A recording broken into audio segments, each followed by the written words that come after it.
2,300 hours. That's a conservative count for how much time the winningest coach in Medical Lake High School history spent right here on this field across 24 seasons. And that's not counting the long evenings of scouting opponents, poring over game film, running summer camps, and maybe most importantly, shaping young lives in the classroom. Born and raised in Pennsylvania, John Giannandrea graduated from McKeesport High, where he excelled in football. He then took his place on the defensive line for the University of Cincinnati in the late 1950s under head coach George Blackburn. He credits his defensive line coach and future NFL mentor, Mo Scary, with sparking the fire that would become his life's calling. That calling took him from Wilmerding, Pennsylvania to Defiance, Ohio, from Boise, Idaho to Carson City, Nevada, before finding his final home in Medical Lake in 1980. Along the way, he married his wife, Pat, and together they raised 6 children. Across a remarkable 44-year career, he didn't just coach football. He poured his energy into track and field, baseball, and basketball. If you played for Coach Giannandrea, you were going to be disciplined. It was going to be hard work. It was going to be on time. But in the long run, they were worth it. And I think everyone came out better because of it. It was a time that I'm grateful to have come of age in when things might have been too tough, but they weren't. They were character-building, life-building lessons that he instilled in his players that will take with us forever. The one thing I could say about my father is that he is a person that you might want to emulate. I think about the way that he drove us to perfection, but at the same time, he was our friend.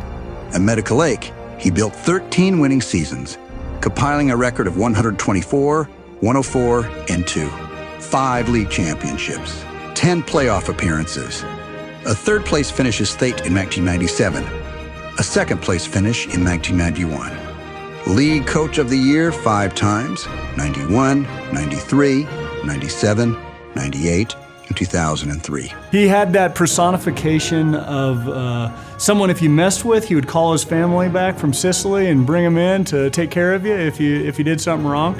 But when you got to actually meet him, you got to really see that he had the love for developing young athletes to become great men. He would tell it like it was, maybe a consummate teacher, whether it was a classroom or on the football field. That was the type of discipline, I think, that really helped the teams that we had, too.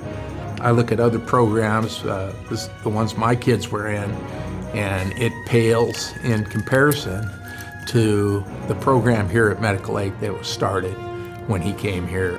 Coach G-isms. If the Lord would have made a better day, he would have kept it to himself. We're going to have a good 2-hour practice, even if it takes 3 hours.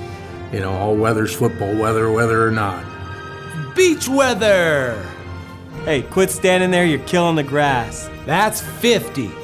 You know what they say in Mesopotamia? That's too bad. When he retired after the 2003 10-1 season, his legacy was already sealed. 2 years later, he was inducted into the Washington State Football Coaches Hall of Fame. Coach Giannandrea, what an inspiration. He was such a motivator, so connected to you personally, invested in your success. When I was a little kid, they went 3 years with undefeated, and everybody was really proud of the football team. Then there was a period of time where we didn't win a lot, and people wanted that pride back. And when they hired him, he got that pride back in the community. Coach G, you and your whole staff, you made high school football the most enjoyable experience of football in my life. If you look at all the coaches that he had around him, Sam Peterson, Larry Peterson, Jance, like those guys were phenomenal. Today, John and Pat, married for 66 years and counting, still call Medical Lake home, blessed with a growing legacy of grandchildren. Family man, good community man, good church-going guy. Family-oriented. Once I started coaching for him, he kind of took me in on that family, and it was important for me. He's made me a better man because of it. He's kind of like a second father. He was very much a father figure for me. He was the type of person that you could count on. He had your back. You made a huge impact in all of our lives as players. Coach Giannandrea had the largest impact on my life of any high school teacher or coach I've ever had. I'll tell you what, when he did come here, he gave it all. I think about what Coach Giannandrea means to me and the success I've had in my life. You won't find a leader like him, in a lifetime. His influence stretches far beyond the scoreboard, touching fathers and sons, sending athletes to divisional programs, and leaving an imprint on thousands of Cardinals. An imprint that will echo quietly and powerfully for generations.